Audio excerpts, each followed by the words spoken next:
There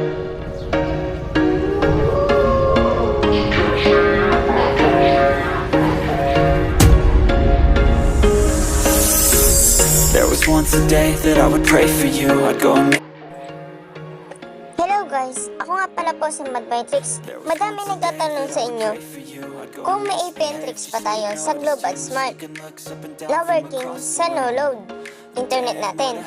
Yes mga idol, meron po tayo na yan.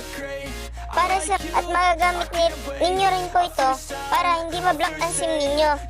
Dahil mostly sa ibang network, nagkaka-block nga po katulad po ng Smart, most on sa Smart, blocking.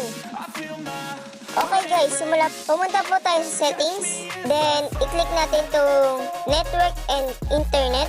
Tapos po, po tayo ng network na ilalagay natin. Katulad po ng Globe. Tapos po, scroll natin pababa. Scroll po natin siya. Hanapin natin po yung access point name. Gagamitin po natin para hindi ma-block ang ating SIM. At magamit po nito sa no-load natin. Mamaya po papakita ko sa inyo kung nagana po ito, yung no-load tricks natin. Then i-click po natin itong APN access point name. Tapos po, i-click ang plus sign para makapag-add ng APN tricks. Simulan po natin to, ang APN tricks natin para sa no blocking at no load in tricks. Dito sa name, ilagay po natin ng page corner. Then sa APN naman po, ilagay po natin ang, dahil dati ang APN natin ay pangalan, ngayon po yung number. Katulad po ng Wi-Fi.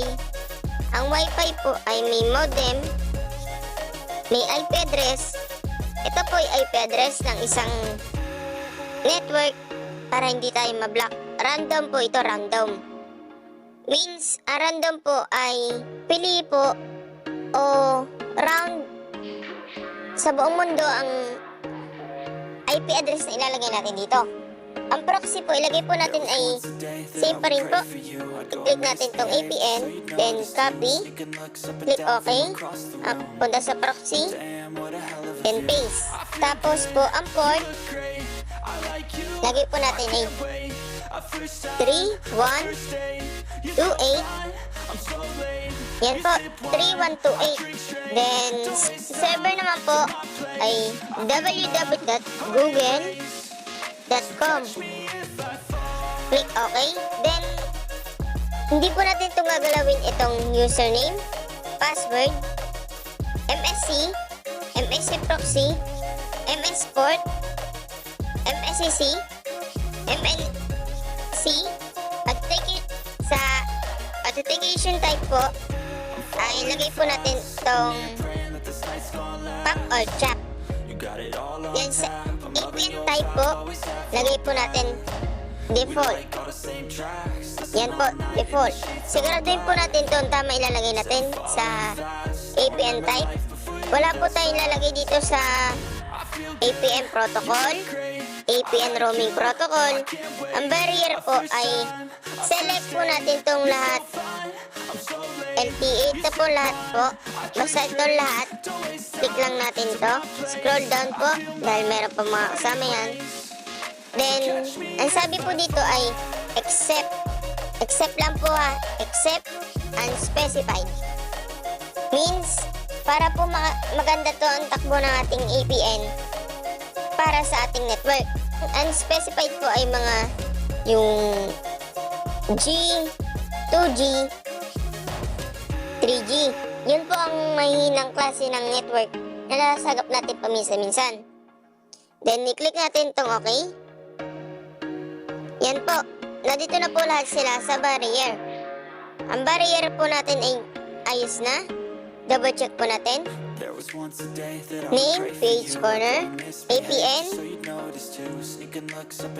proxy, dapat same. Port 3128. Username dapat wala. Password, server Google. Authentication type, PAP or CHAP. APN type, default. Ang barrier po, okay na rin po. Then, click po natin tong 3 dots and save. Dapat po nakaselect po yung ating ginawa. Ang ginawa po natin ay HPH corner. Then, itetest po natin to. Ngayon. Then, itatry po natin kung nagana po yung tricks sa nilagay natin sa APN tricks sa YouTube. Yes po, sa YouTube lang po. Muna natin itatry. Then, click po tayong papatugtugin na kanta para masabi niyong working ito. Sa mga nagsasabi diyang hindi working ito, tingnan niyo po to, working na working. Next po natin, baka sabihin yung na-play na natin. Search tayo. Hanap po tayo ng ayos sa kanta. Ito po.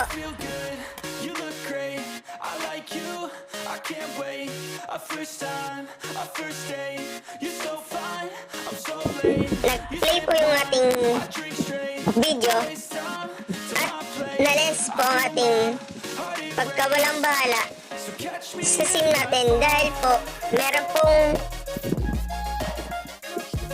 araw na nagbablock po ang ating SIM, nawawalan ng data, hindi matawagan, hindi makareceive ng text, at hindi makagamit po ang kanilang services, kung ano pong tricks ang ginawa nila. Maaari po nilang gamitin tong no block tricks at no load tricks ng sabay. Yun lang po, marami po salamat. Ito nga pala po si Mad by Tricks.